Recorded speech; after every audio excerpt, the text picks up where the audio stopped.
Good morning, everybody. How is everybody doing on day 33 of the hostile takeover? I'm just bringing you guys up here on the phone so I can see who's live, who's with me already this morning, which is nobody. I hope everybody's doing well. I hope everybody's coming along just fine. I know it's kind of getting dicey out there. Still don't have anybody watching. So I'm just going to sit here and drink my coffee until somebody pops up on here and says hello. Oh, here we go. Oh, good morning, Susan. Good morning, Icy. Good morning. My wife is on her way to work and listening to me. I'm here. I'm here. Oh, yes, I know you're here. Susan's here every day. Thank you. Um, Today's subject is hobbies. You know, we gotta keep our minds occupied. And I've always been a hobby guy, person. And even when I was in college, I worked in a hobby shop, and it was easy. You know, I was always um, I was always one for doing hobbies and kind of keeping my mind occupied. And especially right now that I'm so slow, and all of us are just so we got to do something to as a distraction. I think I've had this conversation before. Um, I mean, I started doing plastic models just because I have a ton of them, and I haven't done them in 20 years plus 20 plus. I would say 25 years since I built, and it's fun. You know, it's definitely something to just a distraction because you can go stir crazy and you can just really start losing your freaking mind. Coffee's good this morning. Um, so why don't you all comment in what your hobbies are, and let's see what people have going on. I know I see your hobby right now is making masks. I know that one. Some people like to crochet, some people like to knit, some people like to do counter cross stitch. Um, I used to do a lot of ceramics. If you know me and you know me for a long time, you know that I've used to do a lot of ceramics. A lot, I had my own kilns and molds and glazes and mixed glazes, and I was full blown ceramics, and still got a lot of it. Still can't bring myself to go drag it out of the storage shed, but one, I don't have a kiln anymore, so it's kind of hard to do any of that kind of work. But um, and I really don't. I don't know. I can't bring myself into doing it, even though I got a lot of it. Um, Puzzles, yeah, puzzles. Icy puzzles are good. Yeah, yeah. Um, Ellen was showing me some pretty cool puzzle tables. They're kitchen tables, but they have like grids on. So you pull the boards off the top, and it's got a puzzle underneath, and you can pull the boards and work on your puzzle, and put the pieces down, then use it as a table. That was pretty cool. I mean, puzzles are good for your mind. Puzzles are really good for your mind, and but puzzles also are a pain in the ass. Yo, Susan likes to crochet and read. Okay, hey buddy, how's it going? Let me give you a little wave. Dean's watching. Dean's still in Essential. He's working. I don't know why he's watching then. Just kidding. Paula, how you doing? Thomas, we'll be back to work soon, buddy. Promise. Promise. Um, yeah, just hanging in there. I'm not really in that big of a ranting mood today, but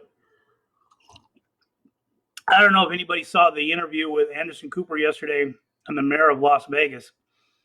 And get this is just the mayor of Las Vegas City proper, which doesn't include the Strip. She actually said that she is volunteering her city to be a test subject to see if the virus actually does just spread like everybody says it does. I'm leaving that right there. This lady is nuts. This lady didn't care about science. She didn't care about her people. She didn't care about anything. Anything other than the casino owners want their casinos open. I'll bet they do. I'll bet they do. I bet you they want them casinos open. They want to get their people back to work. But you think those casino owners are going to go down when those casinos are back open and stand in the casino? Do you think they're even going to go to the casino? I don't think so. They're going to put their employees in the line of fire.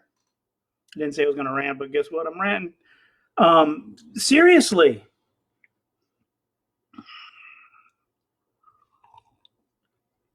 It's one of the problems we have. You have people that believe in the data, and those people that believe in the data are called alarmists. Well, you're an alarmist. You're just setting off the alarm for no reason. And then you have people that believe in the data, that's the alarmists, which that's what they call them. And then you have the people that don't believe in any of the data, and it's the flu was worse, and we had SARS and Typhoid Mary, and on and on.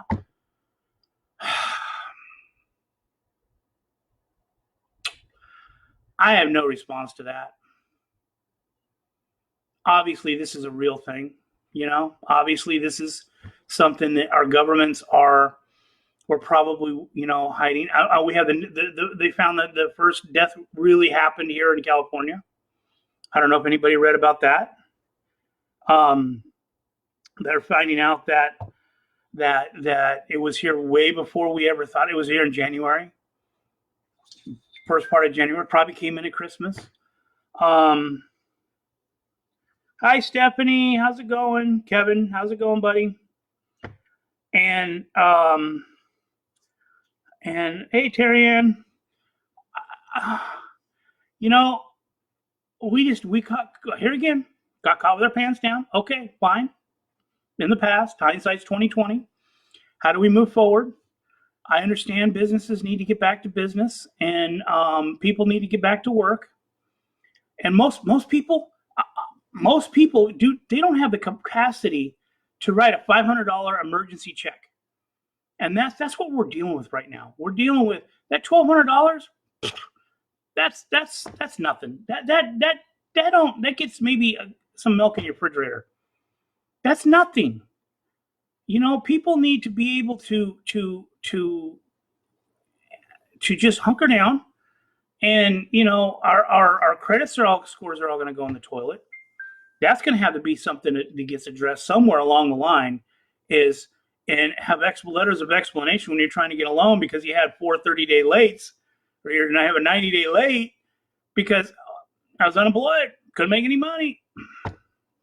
They're telling us essential, non-essential, freelance, self-employed, which is what I am, that we can file we can file on the 28th, and I'm going to see how that's going to freaking go. Hey, Don, how's it going? Hug those grandbabies for me. Yeah, Stephanie. JD's doing well. He misses you guys. He mentioned yesterday that he kind of can't wait to go back to work because he's getting stir crazy too. I guess, you can only play so much World of Warcraft.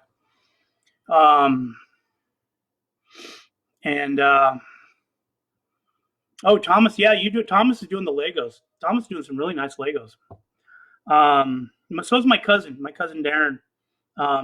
He's an essential, but he's still got time to do Legos. Legos are really, really good, but they're expensive.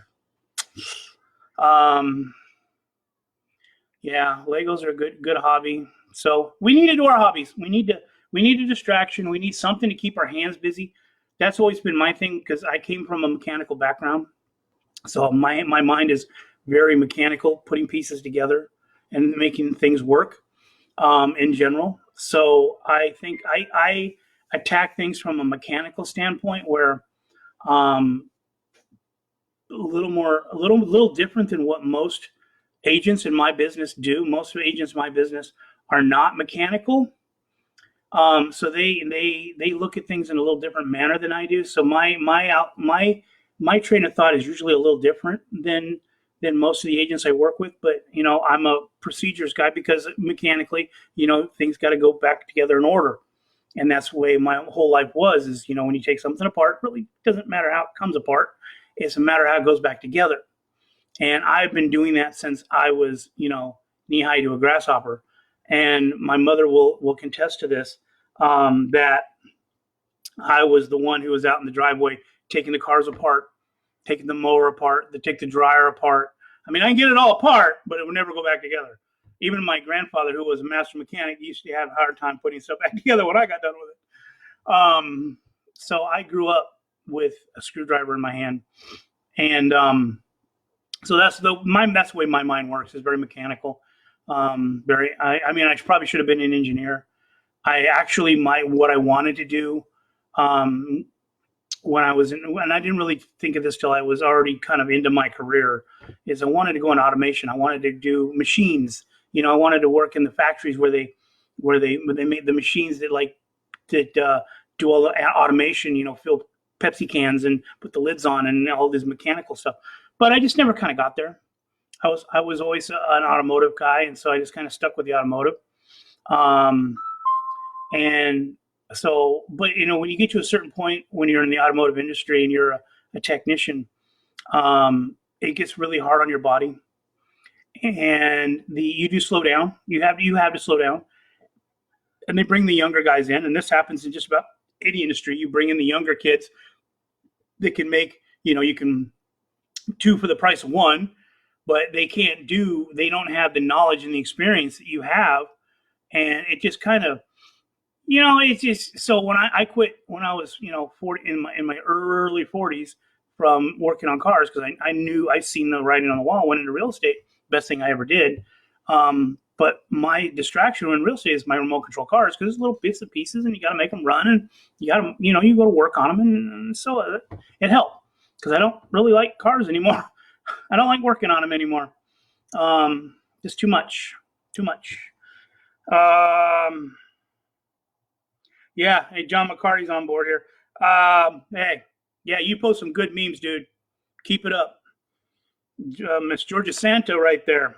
Don, hey, Haas, how you doing, buddy? Love you. There's another one of my high school friends who's very mechanical, and we used to race all RC cars together back in the 80s. Um, and anyway, so yeah, hey, keep the hobbies up, guys. And we're not out of this. We're in the long shot. We do have a plan.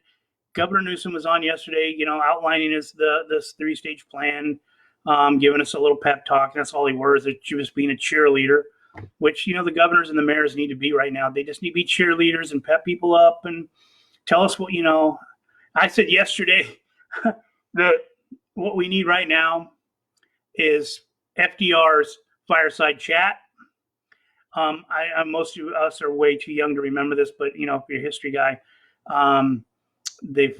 Franklin Delano Roosevelt during the Depression would come on every night and give a little fireside chat because people would listen on the radios, and it would keep people motivated and kept people, inspired and give them hope and give them a sense of belonging and we don't have that. We have charts and graphs and frankly a freaking circus. Honestly, it's a joke what we get. Even from our own governors, is kind of a joke. But we need to be pumped up and motivated, and that's what I'm hoping I do to you guys every morning. Is I'm hoping that I can pump you up and motivate you and keep you inspired because this helps me be inspired. Okay, so what do we got here? When I was a kid, I used to always. Yeah, I was the same way. Radios, if it was broken, I was tearing it apart. Wire, man, I was pulling stuff apart. Oh, my mom hated it. They had to lock up the tools. They literally did. They literally had to lock up the tools because I was always in the toolbox. My grandfather, my grandpa Cram, oh, the poor man. I took a neighbor's tractor apart when I was like 7. Pulled the seat off of it, pulled the carburetor off of it, pulled a bunch of parts off of it, and he had to go over there, and him and my uncles put it all back together for the neighbor. I still take crap over that from my uncles. My uncles still talk about that today. But I've grown up in the vandalism. I guess I was a little vandal at 7 years old. But Jim Brown, what's up, buddy? Anyway, so I'm going to get down off my soapbox today. I'm in an actually pretty good mood. Lord knows what life's events are going to be today. And I will be back tomorrow morning. Thank you all for joining in and enjoying my little rants and raves, and do your hobbies. It's going to be a really nice day. What do we run right into summer? This is crazy. If we don't get any more rain, we're screwed. Just saying. But anyways, we'll talk about the weather tomorrow. Okay? Anyways, elbow bump. Live long and prosper. I love you. Staying safe. Stay home. Stay healthy. Bye.